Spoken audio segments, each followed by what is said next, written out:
I sit alone in my four-cornered room staring at candles. Oh, that shit is on? In the land of the blind, the one-eyed man is king.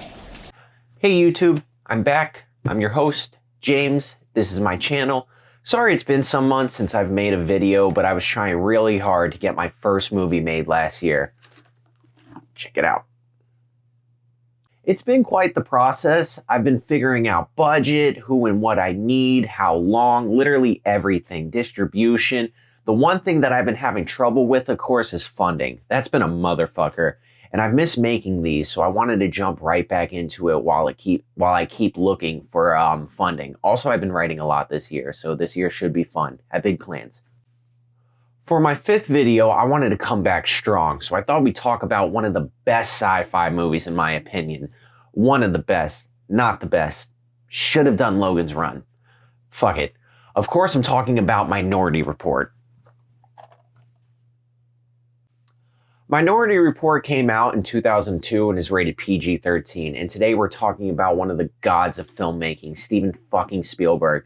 Now, if you don't know who Steven Spielberg is, you're fucking up in life. He has created some of the best, movies ever. Jaws, Schindler's List, E.T., AI, such a good movie.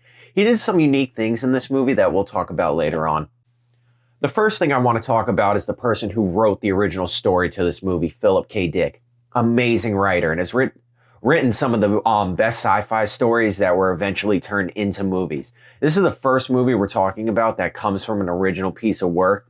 It's funny, with all the movies I watch, I never really ever read the books that the movies come from, but I've recently, in the last few years, have gotten into reading, so I wanted to read the short story to Minority Report because I wanted to see how close the movie is to the original story. And there are a few differences.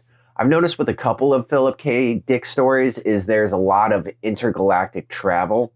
Also in the book, the precogs are more mutant-like, and one of them isn't a girl.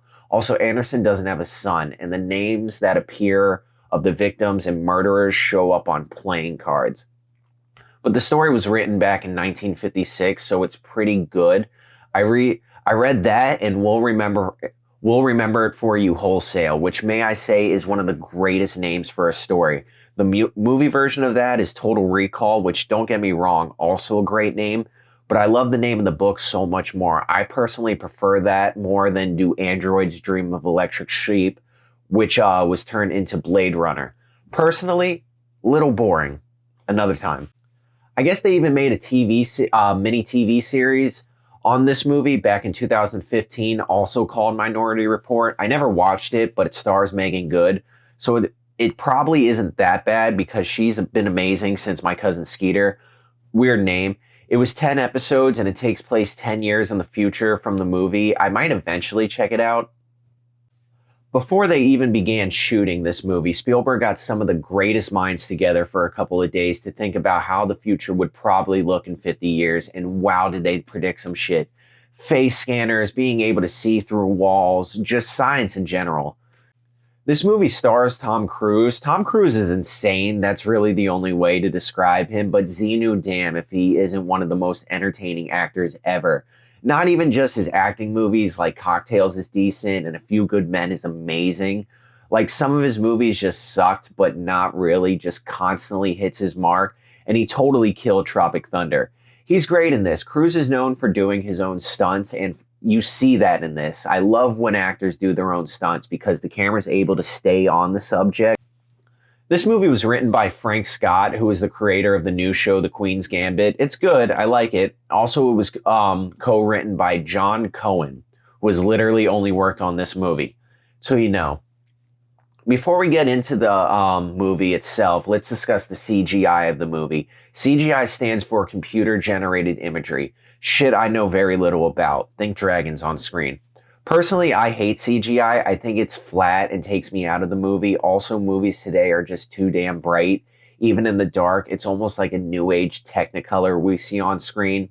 But it sucks because Technicolor was awesome. A lot of good special effect movies have come out recently as well, but usually they're just in a giant green building and maybe some wires, and I swear every action movie has a freaking desert scene now. But back then they were still building props and gadgets to make the movie work, which gave the movie a more three-dimensional look. This movie really feels like you're in the future, whereas futuristic movies of today don't make you really feel that. The company responsible for creating this was ILM, Industrial Light and Magic. The company was founded in 1975 by George Lucas. Lucas, of course, is known for all the Star Wars, Indiana Jones movies, but the movie I want you to check out from him, Willow. Love that movie. Minority Report begins by showing what looks like a dream.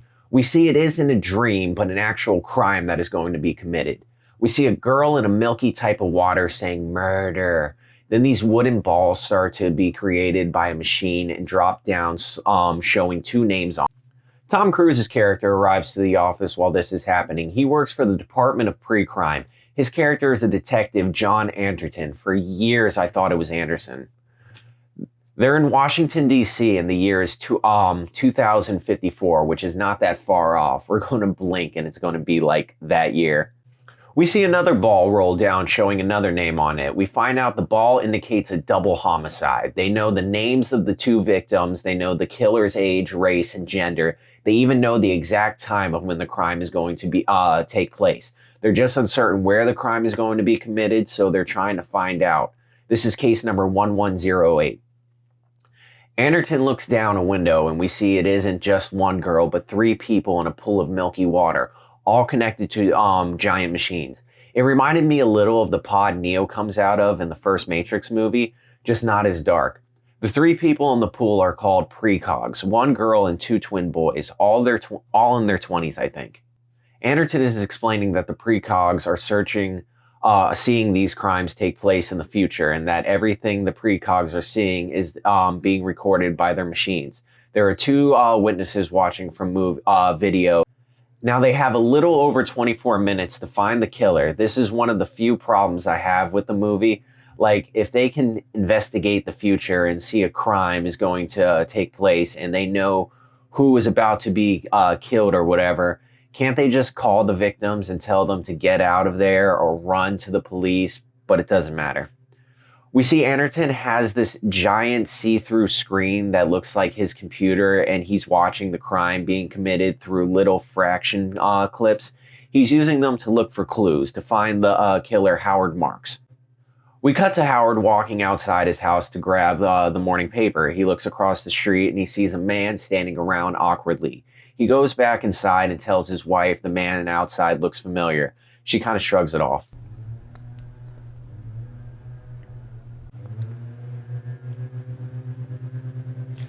Anderton, still looking through everything. His partner Jad is going through all the Howard Marks in the area looking for their killer.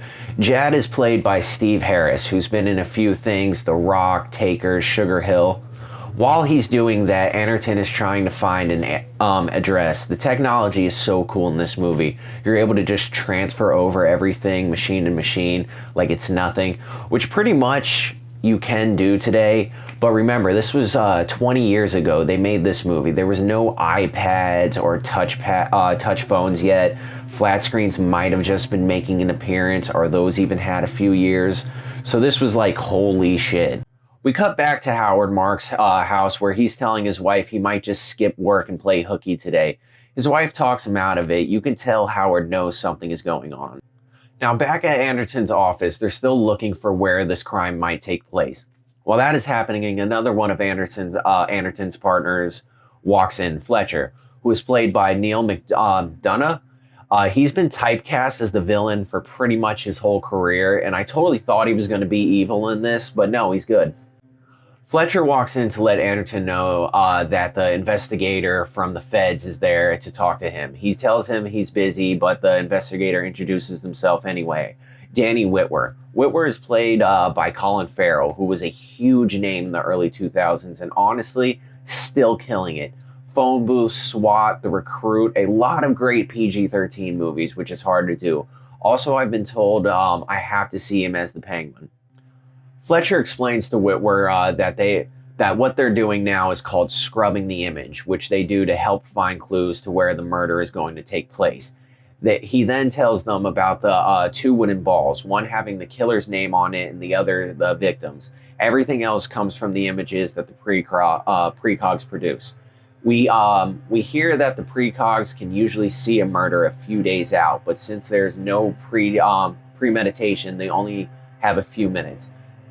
They explain that because of this technology, there's usually no premeditated crime anymore. Really, just crimes of passion.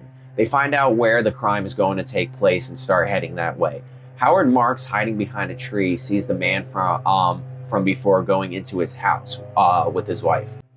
Howard goes into the house after some time. We see that, in fact, his wife is having an affair with that guy. This devastates Howard. He's eventually crying now at the foot of his bed. Really messed up. She did it in the house, like go to a hotel, don't make the situation like 1,000 times worse. While this is happening, Anderton and his team are arriving near the house. Not sure what house it is just yet. Tension. Anderton, knowing now what house they're in, starts running towards the bedroom. Howard's wife and the man are now in the bed. Howard stands up holding the scissors like it was showing in the images.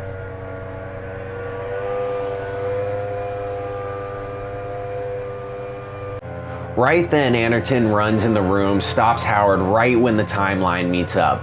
Wife's okay, even though she destroyed the marriage, but whatever. They tell Howard he's being arrested for the pre-crime murder of his wife and the other man. They put a halo, which looks like something they put on your head, and it probably paralyzes you or puts you to sleep. They then arrest him. They show the precogs again, and they're experiencing the murder another time. Jad explains that what they are experiencing is an echo. That's when the precogs are having a type of deja vu of the murder happening. A commercial for the precogs explaining how pre-crime works because no one has been murdered in over 3 years in DC, and now they're all trying to have precogs all around the nation. We now see Anderton running now late at night in the kind of bad-looking area. He stops to buy drugs from a blind man on the street. There was this blind man. Sorry, that's just embedded. The drug in this movie are known as Clarity, and they look like a type of futuristic whippet. Anderton arrives home and it has such a cool high-tech place. The car just pulls up right to the window, and you're in your house, and they do that all in one take. We see Anderton starts taking the Clarity drug. He then watches old memories of his dead son, like knows every single detailed moment, and talks to it, and his ex-wife, just dark and sad. Anderton, back at the office now, is talking to director Lamar Burgess, who is played by Max von Sydow. Max is great in so many amazing movies. He died a year or so ago, but always incredible in everything he was in. Him and Anderton are talking about how the government is voting on whether to shut them down or expand the program nationally.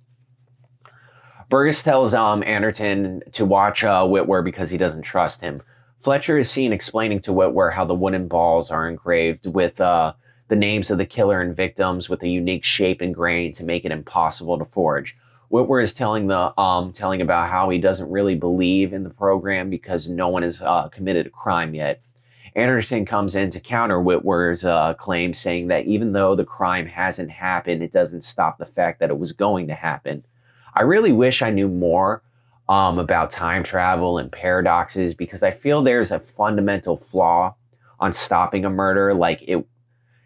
If stopping it, would it continue on with your life, or would nature and forces do everything they could to kill you? Or would it just destroy everything? I don't know, I'm dumb. We find out that the precogs can't see everything, like every type of crime, like assaults and rape, only murder because of the nature of murder. So the town still has some fun. Anderton explains that Irish Hyman was the creator of the precog system and everything involved. Witwer asks to see the precogs. Anderton says no, because no one is allowed to see or go in there ever. Witwer says he has a court order that allows him to go in, so they let him in. They all walk in and talk to Wally. Wally is played by Daniel London, who's been in Rent and Patch Adams. He's like a lab guy who takes care of the precogs and is a little obsessed with them, mostly the girl.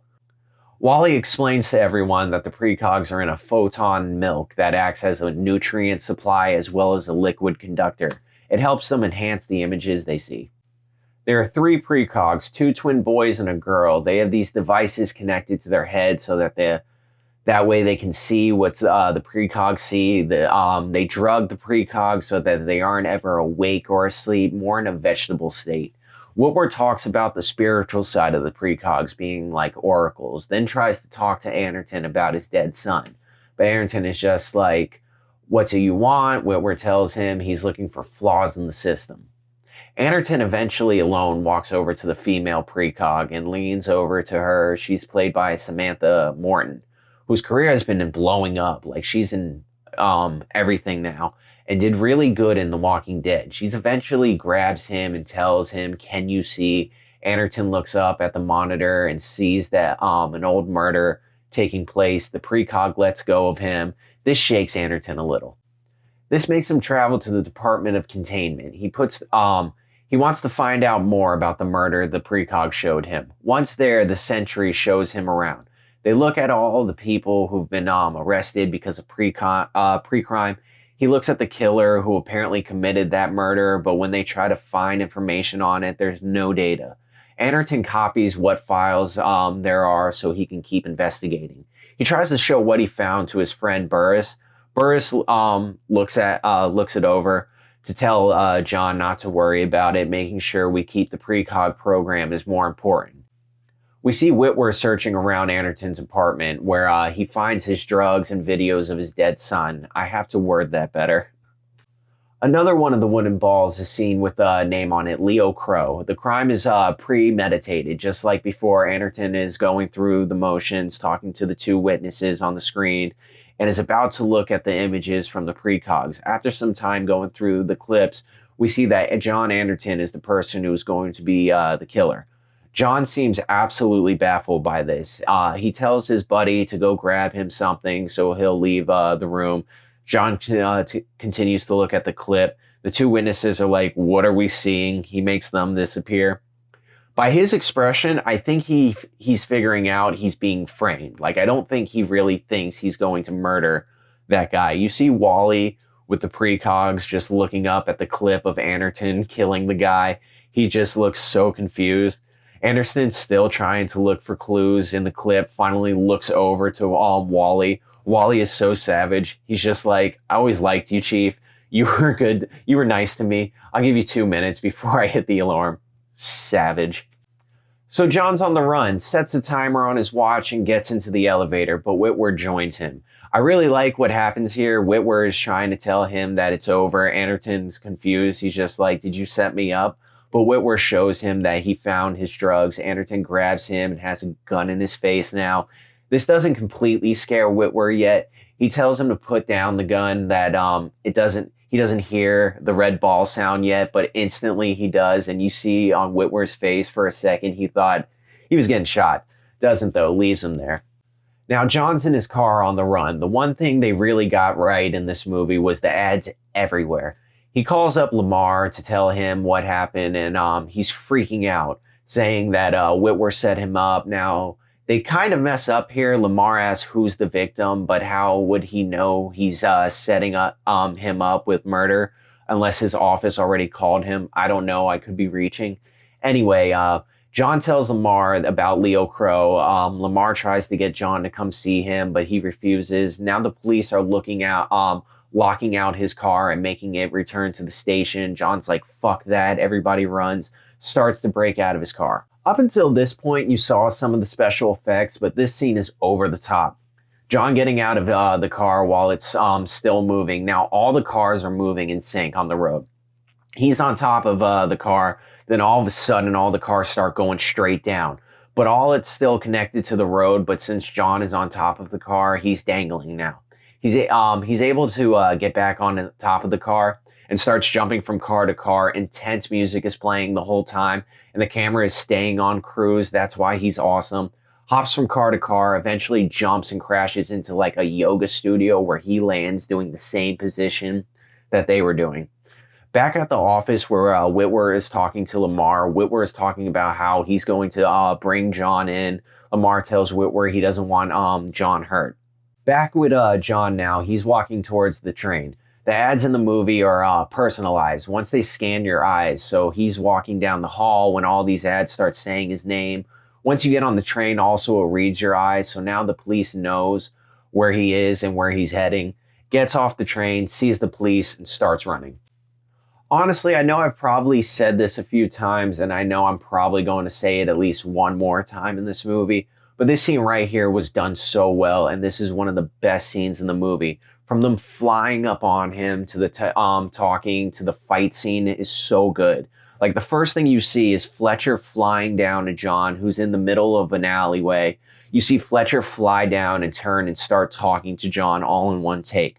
Hard shot to pull off. I love Fletcher in this scene because, like I said, he always plays the villain. But he's John's friend in this. Like, John was his boss. He looks up to him. He's telling him, please don't run. Don't do this. But John's like, everybody runs. They all have their shock nightsticks out, but John's able to grab one to make him shock another one of the police. Then goes into a beautiful top view of Tom Cruise jumping up the fire escape to get away, all in one take. The police now are flying up the fire escape, trying to follow John. He's kicking them as he makes his way up, knocks the jetpack off one of them, but saves him from falling because John cares about these people. They're his, like, workers and stuff. He doesn't want to hurt them. Still making his way up the ladder, breaks before it comes completely, before it does completely. John jumps onto one of the police who are flying. They begin to fall until John's able to control the jetpack, makes it go all over the place. They eventually end up inside an apartment. Now multiple cops are flying around this small apartment, destroying it. There's a lady freaking out. They smash through the ceiling into another apartment, finally crashing through an apartment building onto the bed of a small child. John's finally able to get away, but right outside Whitwer and a couple of police pull up. They start chasing him now. They chase John into a car factory where there's machines building cars on an assembly line. Now, the police have these guns that shoot sound waves at you that knock you back but don't kill you. John's able to get one of the officers, and now he's using one of those guns. One of the officers can get a hold of him, but he's able to break off and gets on top of one of the machines. Whitwer follows right behind. Now he's on top of the machine. Great little fight scene between Cruise and Farrell. They fight for a few moments. Eventually, both of them fall onto one of the cars that is being built. They continue fighting, but Whitwer sees this. This is getting really dangerous. He's able to grab onto the machine to get off. John is still in the car. Looks like he's crushed by the machines putting the car together. But after some moments, we see that John is perfectly safe in the front seat of a newly built car. He's able to turn on the car and just drive off. John pulls up to what we think is like the woods, but is actually the house of Iris Hyman, the creator of the precog system. John jumps over the gate, but the vines of the garden start to attack him. He's able to break free. He sees a greenhouse, starts making his way towards it. Inside, we see Iris Hyman working on her garden. Now, Iris Hyman is played by Lois Smith, who's had a hell of a career and is still going. Her first movie was in 1955, East of Eden, starring James Dean. Yeah. John is slowly dying because of the vines that attacked him. Hyman gives something for John to drink to save his life. John asks her how someone can fake prevision. She says, doesn't know. John says she must because she invented pre-crime. She laughs, saying, no, she didn't. She was helping children of drug addicts. These kids would see visions of murder and they were turned into precogs. She tells him that the precogs are never wrong, but sometimes they do disagree. When they disagree, this is known as a minority report. Ah, he said it. She tells John that they had to hide those because they show doubt and would make it impossible to arrest people. John realizes that he's most likely put innocent people to jail and that Lamar has known about the minority report all along. Iris is so good in this, knows who John is and literally knows everyone after him and is like, trust no one, just find the minority report, tells him it's in the original precog's mind, and then grabs Cruz and kisses him hard. Savage lady. Basically tells him he has to break into pre-crime and do what he can to survive, and that the main precog is the female. Back at the office, Whitwer is talking to the officers, trying to find out where John is going to kill Leo Crow. At John's desk, Whitwer sees a memory of his ex-wife, Laura, and a picture of her and their son. Whitwer wants to talk to her now. Now, John is in a rundown apartment. He's going to have an operation to have different eyes so he can be so he can't be traced. That's the thing in this movie. Dr. Solomon is there to take out his eyes. Solomon is played by Peter Stormare, I believe his name is, who's literally the Russian guy in everything. Such an amazing actor. And so many great things also, like Prison Break, Armageddon. He played the freaking devil in Constantine. He sticks John with anesthesia. This causes John to freak out and grab the guy. But he lets him go, tells the guy he needs to keep his eyes after he does his procedure. Once Solomon's assistant shows up, John starts to feel the effects of the drug. The doctor brings him to the chair. While John is in the chair, the doctor lets him know that they go way back, that Anderton is the one who arrested him years back for filming himself burning his patients to death. Now, after hearing this, you think the doctor is going to steal his eyes and leave him there or burn him. But he doesn't. He helps John with the procedure. He kind of thanks him for arresting him. It's weird. It's cool, though. They kind of give an homage to A Clockwork Orange in the scene. Whitwer is with John's ex-wife now, Laura Clark. Laura is played with by Catherine Morris, who's been in a bunch of great things. The movie that I really want to talk about with her in it is Mindhunters. The movie, not the TV show. He's trying to get information out of her about John, but she doesn't bite at all. She's awesome. She basically tells Whitwer to go fuck himself. Back with John now, the operation is done, and John is laying on the bed. The doctor is explaining to him not to mess with the bandages for 12 hours or he'll go blind. And don't scratch. Don't ever scratch. The doctor leaves him some food in the fridge and puts the TV on for him. He also gives him some drugs to help with everything. The doctor leaves, John takes the drugs and passes out. While asleep, we see the memory John has of the day he lost his son at the public swimming pool. John held his breath underwater for like a few seconds, and by the time he looked up, his son was gone, and they never were able to find him again. This causes John to wake up in the middle, in a panic, tries to go to the fridge for the food the guy left, but it's next to like a bunch of rotten food and milk, and John grabs all the wrong choices. Outside the apartment complex, the cops are walking to the front entrance. They let the residents know they're deploying spiders to do retinal scans to verify everyone in the apartment. John hears this, knows he's screwed, blocks the door so the spiders can't come in. The spiders are going around the complex, checking all the residents. John knows they're close, ends up jumping into the ice bath to hide his temperature and make it seem like no one is there. The spiders are in the bathroom with him now on top of the tub. John's in the tub making sure he doesn't make a sound. The spiders are about to leave when John lets out one little air bubble. This makes the spiders go back to the tub. They shock the water to make John appear. They keep shocking him. Now, he's not allowed to show his eyes, but lets the spiders scan them anyway. Scans show it's not Anderton. Right when the cops are about to kick in the door, they stop and walk away. Back at pre-crime now, Whitwer is looking at the crime that's going to take place by John. They're realizing there's going to be four people in the room, not three, and one is a girl. Outside of precog, John is there and hits his face with something to distort it. He goes through the bottom to get to where the precogs are. We see Wally is there, the precogs being creepy. With the precogs being creepy, John takes his original eyes to scan the door, but they begin to roll downhill. He follows, only able to save one, gets the precogs, tells Wally he needs to help him. Wally actually seems happy to see him.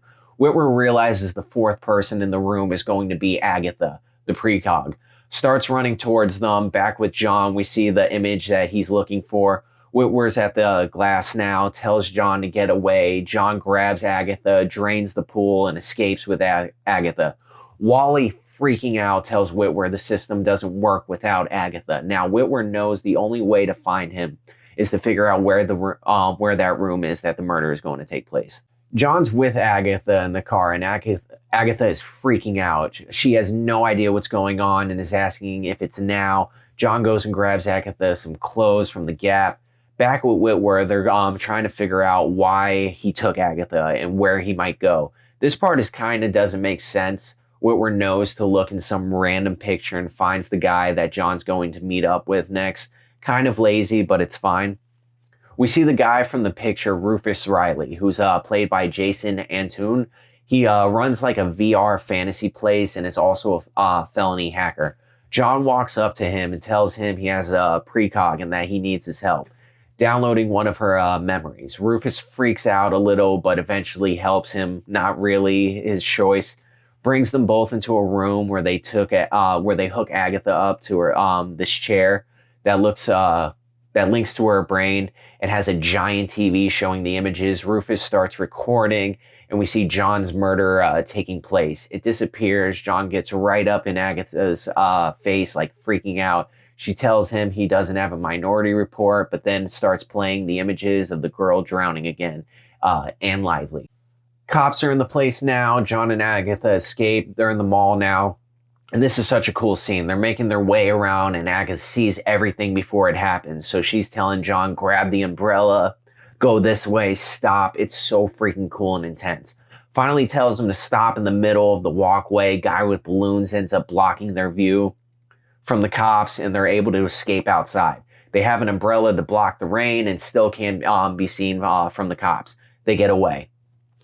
While walking, John sees that the man who's supposed to be in the window during this murder is a billboard. Sees a complex he's supposed to be in. Walks up to the counter. Sees that a Leo Crow is staying there. And makes his way to his room. Agatha the whole time is just like, leave. Walk away. After some time, finally gets in Crow's room and sees that Crow has hundreds of pictures of kids on his bed. Sees that one of the pictures is his picture of John's dead son, Sean. John realizes that Leo Crow is the man that murdered his son. Agatha is really freaking out now. And John is like, oh yeah, I'm going to murder this man.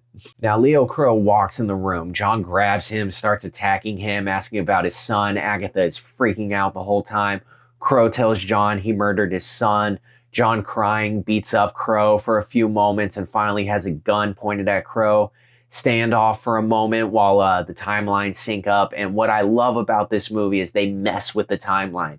He doesn't shoot him, causes a new path, which I never understood why you wouldn't do that more often in movies. Like Bill and Ted, when they meet their future selves and talk to them, and then the exact same conversation with their past selves.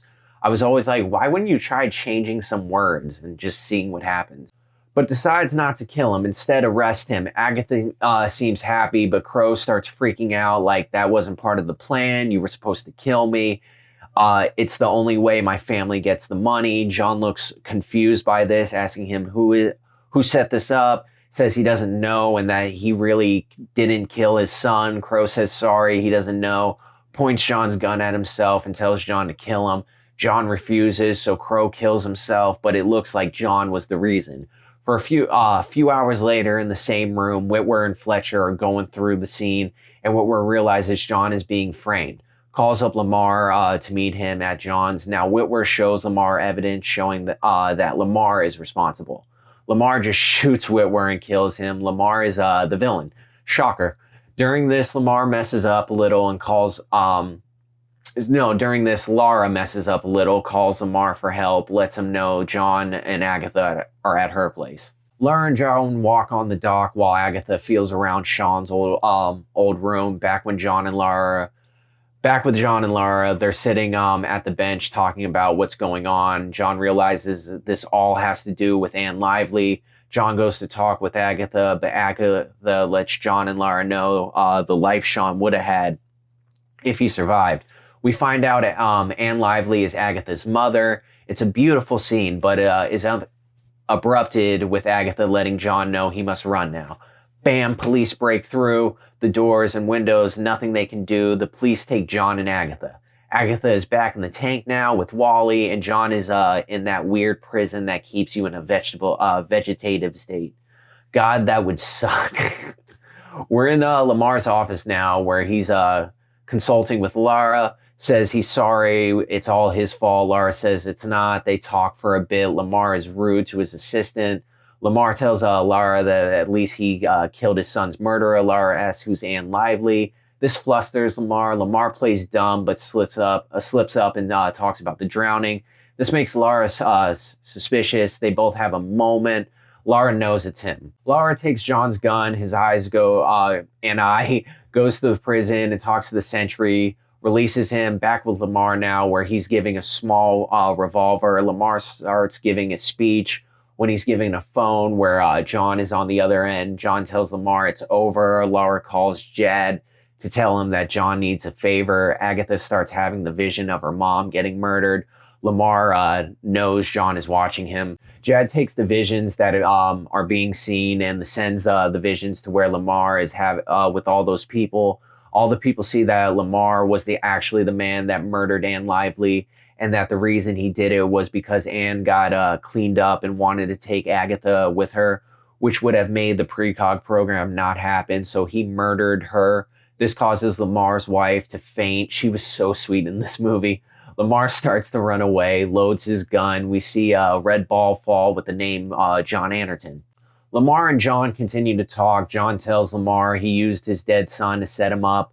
Another ball falls to show Lamar's name. Both Lamar and John outside now. John asks Lamar what he's going to do. Lamar walks up to him. We think he's going to shoot John, but actually Lamar shoots himself. John asks John to forgive him. Pre-cops and all the people run out. Lamar's wife actually runs up to John to hug him.